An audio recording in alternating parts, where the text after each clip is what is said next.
Iniciamos ahora la tercera parte del seminario número 11 de Fisiología Duodenal y Pancreática de la Unidad Académica 1 del Departamento de Fisiología y Biofísica de la Universidad de Buenos Aires. En esta tercera parte nos concentraremos en cómo se regula la secreción pancreática y cuáles son las fases de su secreción.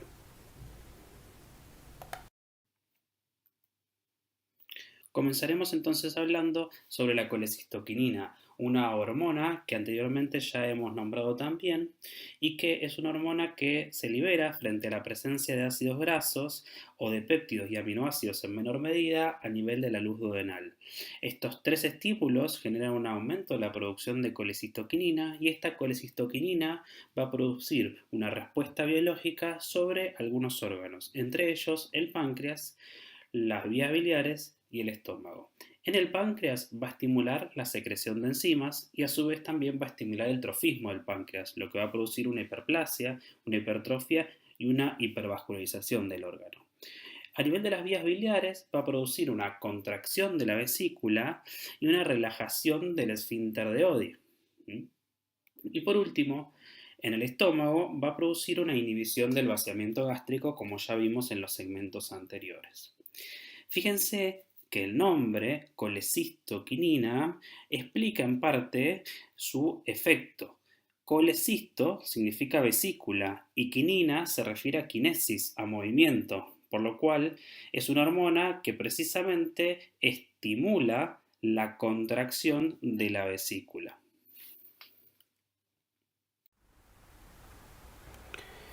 En este gráfico podremos observar con más detalle cuál es el efecto de la colecistoquinina sobre la secreción pancreática exócrina. Observamos entonces que la presencia de péptidos pequeños, ácidos grasos y aminoácidos en la luz duodenal estimulan la producción de colecistoquinina por parte de la célula I presente en la mucosa duodenal. Esta colecistoquinina, actuando sobre receptores específicos en las células acinares, inducirá la producción de enzimas pancreáticas. Este efecto de la colecistoquinina es potenciado por la acetilcolina.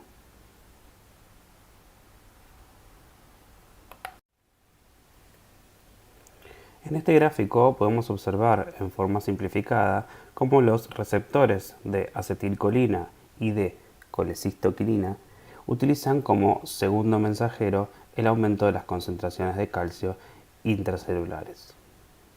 Por otro lado, la secretina utiliza como segundo mensajero el AMP cíclico.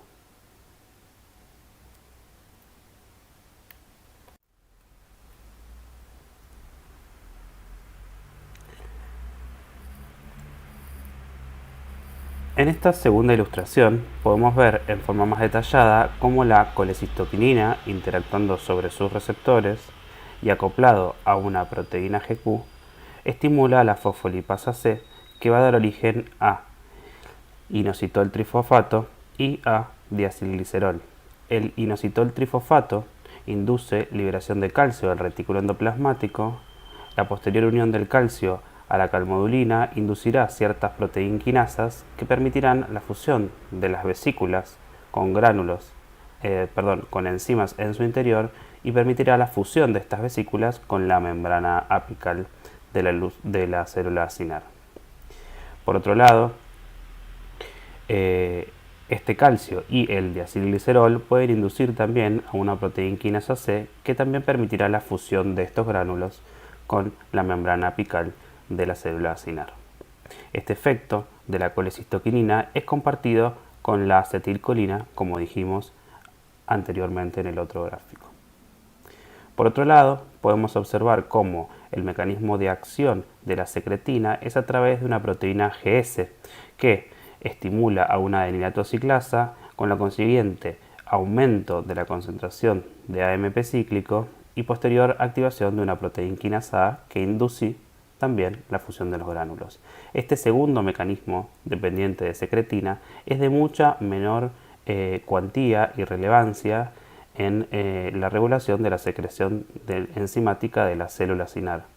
Algunos autores proponen también que la colecistoquinina a dosis alta también podría utilizar este mecanismo de acción. Sin embargo, El más reconocido de todos los mecanismos es el vinculado a la proteína GQ.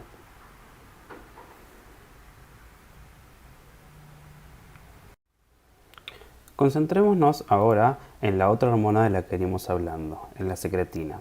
Sabemos que el pH ácido es el principal estímulo para la liberación de secretina, junto con la presencia de ácidos grasos o sales biliares en menor proporción. Todos estos estímulos llevarán a un aumento de las concentraciones de secretina, la cual genera sus efectos biológicos sobre el páncreas, la vía biliar y el estómago.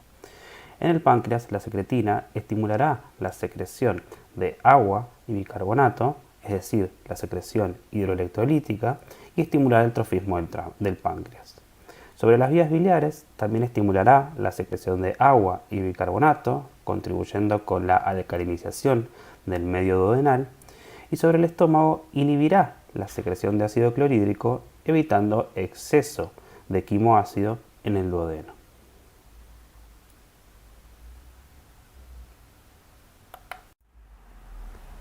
Ahora sí, concentrémonos en el efecto de la secretina sobre la secreción pancreática exócrina.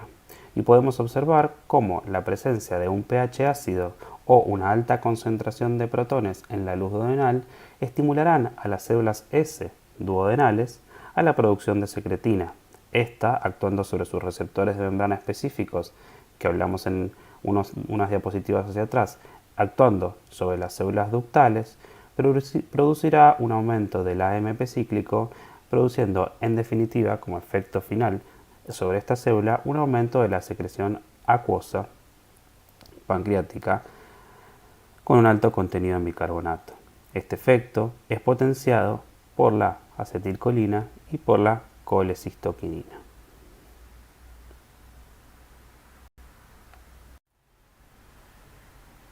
En este gráfico, que ya analizamos exhaustivamente durante las secciones anteriores, solo quiero remarcarles que el efecto de la secretina a través del aumento del AMP cíclico y la estimulación de la proteína quinasa A, el efecto final, dijimos recién, es el aumento de la secreción acuosa. Eso se lograba a través de la mayor exposición de canales de cloruro a nivel de la membrana apical de esta célula. Este cloruro, que aumenta sus concentraciones en la luz ductal, produce un gradiente electroquímico para la salida de sodio por vía paracelular y también atrae agua hacia la luz ductal. Recuerden también que uno de los principales motores para la salida de bicarbonato hacia la luz ductal era la disponibilidad de cloruro en la luz para que éste pueda intercambiarse.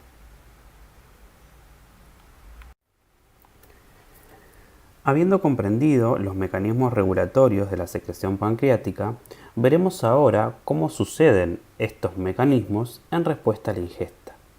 Veremos entonces que frente al inicio de la ingesta se suceden tres fases de secreción dependiendo de dónde se genere el estímulo para dicha secreción.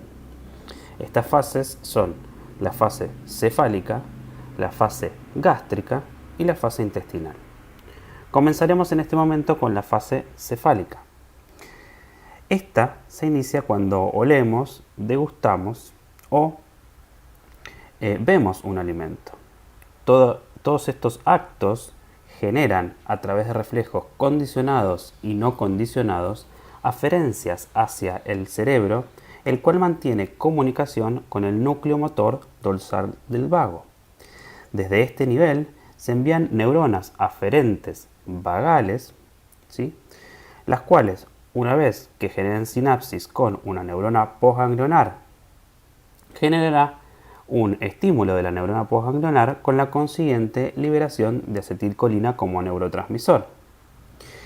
Este, actuando sobre sus receptores específicos en la célula acinar, estimulará la secreción acinar pancreática.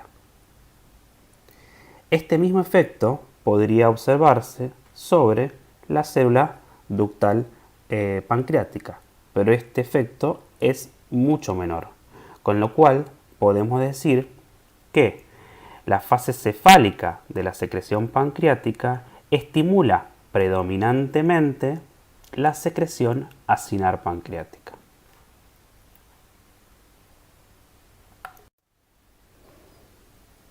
La fase gástrica de la secreción pancreática se inicia con la llegada del alimento al estómago. Frente a este evento, el estómago estimula mecano y quimioreceptores que enviarán aferencias a través del nervio vago hacia el cerebro. Nuevamente, el cerebro enviará esta información al núcleo motor dorsal del vago a través de interneuronas y el mismo generará eferencias vagales donde la neurona postganglionar actuará sobre la célula acinar utilizando como neurotransmisor la acetilcolina. Por lo tanto, podemos decir que el mecanismo a través del cual se estimula la secreción acinar es similar al observado en la fase cefálica, con la diferencia que ahora el estímulo que desencadena este mecanismo de regulación se encuentra en el estómago. Pero estas aferencias también pueden hacer sinapsis con neuronas postganglionares que utilizan como neurotransmisor el péptido liberador de gastrina. Este péptido estimula a la célula G a producir gastrina y ésta podría interactuar con receptores de tipo CCK2 presentes en la célula acinar pancreática, para los cuales tiene mucha afinidad. Por otro lado, la presencia de proteínas y péptidos en el antro gástrico también pueden estimular la secreción de gastrina con el mismo efecto. De esta manera podemos comprender cómo durante esta fase la secreción pancreática es regulada tanto por un mecanismo nervioso como por un mecanismo endocrino.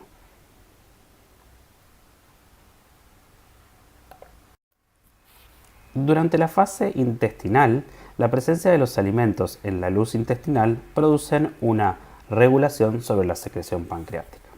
Por un lado, la presencia de proteínas y grasas en la luz intestinal estimulan a las células I a producir colecistoquinina. Esta colecistoquinina estimularía a aferencias vagales con receptores para colecistoquinina, desencadenando un reflejo vagal que a través de la acetilcolina estimularía la secreción acinar y en menor medida la secreción ductal. Observemos cómo, si bien existen receptores de CCK1 y CCK2 en la célula acinar pancreática, como vimos en el gráfico anterior, algunos autores dudan de su rol en la fase intestinal de la secreción pancreática. Esto es, algunos autores proponen que el mecanismo de acción de la colecistoquinina durante esta fase está más que nada vinculado a este mecanismo que observamos anteriormente, que es la estimulación vagal y del reflejo vagal que estimula la secreción acinar. Sin embargo, al existir receptores de colecistoquinina 1 y 2 en la célula acinar, este también podría ser un mecanismo directo. La razón por la cual algunos autores desestiman este efecto directo se concentra en que en modelos experimentales se observó que frente a una vagotomía, es decir, frente al corte o la sección del nervio vago, el efecto de la colecistoquinina se pierde, con lo cual entonces el efecto de la colecistoquinina tiene que estar mediado por el nervio vago. Sin embargo, otros autores proponen que el mecanismo podría ser directo. Es probable que ambos mecanismos contribuyan a la acción definitiva de la colecistoquinina, un efecto directo de la colecistoquinina sobre la célula acinar y otro efecto indirecto a través del estímulo de las aferencias que van a ir por el nervio vago. Por otro lado, la presencia de un pH ácido, ¿sí?, de protones en la luz duodenal estimulará, como vimos anteriormente, a las células S a producir secretina. Y esta secretina va a estimular a la célula ductal a una mayor producción de bicarbonato y de agua, como vimos en las diapositivas anteriores. Observamos entonces que en esta fase el estímulo es tanto de la célula cinar como de la célula ductal, a diferencia de las fases anteriores donde predominaba el estímulo de la célula cinar y por lo tanto de la secreción enzimática del páncreas. En esta tabla podemos encontrar resumidas las tres fases de la secreción pancreática, tal cual hemos descrito anteriormente, distinguiendo de cada una de ellas los estímulos, los mediadores y las respuestas esperadas. Es de relevancia destacar que la fase intestinal representa el 80% de la secreción pancreática.